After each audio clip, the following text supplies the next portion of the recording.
अस्सलाम वालेकुम। अबरार रशीद आपकी खिदमत में एक मरतबा फिर हाजिर है और मेरी आपसे रिक्वेस्ट कि अगर अभी तक आपने मेरे चैनल को सब्सक्राइब नहीं किया तो उसे सब्सक्राइब कर लें, जो बेल आइकन है उसको ज़रूर क्लिक करें। आपका बहुत बहुत शुक्रिया। तकरीबन 2 हफ्ते की रेस्पाइट या 2 हफ्ते के तवक्कुफ के बाद, 2 हफ्ते की अच्छी खबरें आने के बाद अब पाकिस्तान में एक मरतबा फिर कोरोना वायरस के केसेस में बतदरीज इजाफा देखने में आ रहा है। अभी 5 दिन पहले पाकिस्तान में जो कोरोना वायरस के जो केसेस थे उनकी तादाद 735 थी और अमवात भी काफ़ी कम थी, लेकिन गुज़श्ता 24 घंटों के दौरान जो पाकिस्तान में कोविड के केसेस रिपोर्ट हुए हैं उनकी तादाद हो गई है 1400 और अमवात हुई हैं 3434। यूएई की सूरत हाल बदस्तूर जूं की तूं है।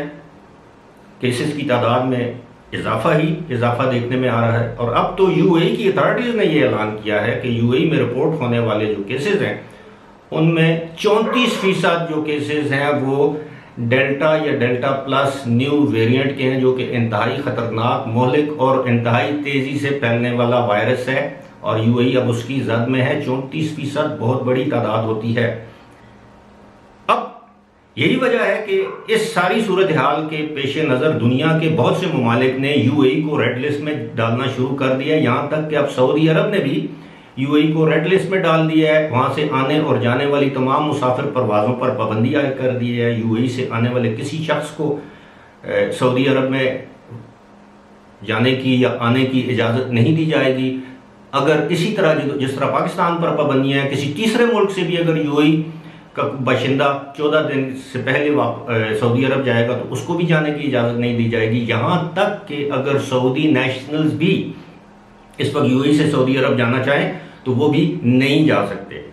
अब ये सारी सूरत हाल ये चीज़ जाहिर करती है कि दुनिया में एक मरतबा फिर वबा के बढ़ने के या नई लहर के जन्म लेने के खदशात में इजाफा होता जा रहा है और पाबंदियाँ लगाई जा रही हैं। मुल्कों के अंदर इतनी पाबंदियां नहीं है, मुल्कों से बाहर जाने वाली और मुल्कों के अंदर आने वाली परवाज़ों पर पाबंदियां आयद की जा रही हैं और यूएई और जो दीगर जो गल्फ रियासतें हैं वो इसकी ताज़ा तरीन मिसाल हैं। अगर पाकिस्तान में भी सूरत हाल इसी तरह दोबारा ऊपर की तरफ जाती है, केसेस में इजाफा होता है, अमवात में इजाफा होता है, जो पॉजिटिविटी रेट है, जो शरह है केसेस के डिटेक्ट होने की, अगर उनमें इजाफा होता है तो ये पाकिस्तान और पाकिस्तानियों के लिए इंतहाई बुरी खबर होगी। खासतौर पर उन पाकिस्तानियों के लिए जो इस वक्त फंसे हुए हैं यूएई या गल्फ रियासतों में वापस जाना चाहते हैं और तकरीबन 2.25 महीने से वो नहीं जा पाए।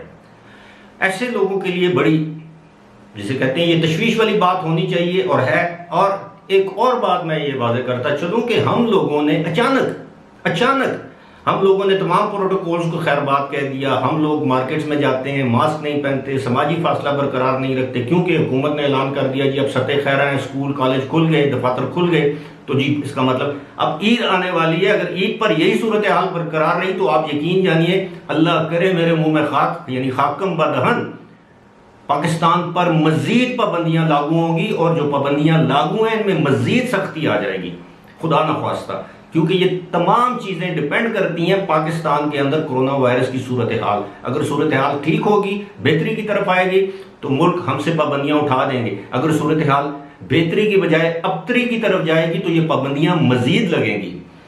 लेकिन बहुत से लोग इन चीज़ों का ख्याल नहीं रखते, ध्यान नहीं रखते, अपनी जान को तो खतरे में डालते ही हैं लेकिन दूसरे लोगों की सेहत का भी ख्याल नहीं रखते। पब्लिक में जाते हैं एंड नोबडी नोज किसको अलामात हैं किसको नहीं है। अब तो वो छींके आना, नज़ला, जुकाम, बुखार वाली कहानी ही नहीं है। अब तो कहते हैं कि सर में दर्द होता है, पट्ठों में दर्द होता है या टांगों में दर्द होता है और रात तक बंदे की सांस लेने में दुश्वारी होती है और बहुत से केसेस में 48 से 72 घंटे के अंदर अंदर लोगों की अमवात हो रही हैं, जिन लोगों को डेल्टा वायरस लाहक है, चाहे वो यूएई में है, चाहे वो पाकिस्तान में, इंडिया में, अमेरिका में, यूके में, रशिया में, साउथ अफ्रीका में, जिस मुल्क में भी हैं, ऐसे लोगों की अमवात 48 घंटे के अंदर अंदर हो रही है और उसमें नौजवान और बच्चे भी शामिल हैं, जो सबसे खतरनाक बात है। पहला वायरस जो था वो नौजवान और बच्चों पर इतना ज़्यादा असरअंदाज नहीं होता था, उम्र रसीदा लोगों पर असरअंदाज होता था, लेकिन ये जो डेल्टा वेरिएंट है ये इंतहाई मोहलिक और ख़तरनाक है और ये वक्त साबित करेगा। प्लीज़ एहतियात करें, अपनी जान की भी और दूसरों की जान का भी ख्याल रखें। अल्लाह ताला हम सबको अपनी हिफ्ज़ो अमान में रखे, आमीन। खुदा हाफ़िज़।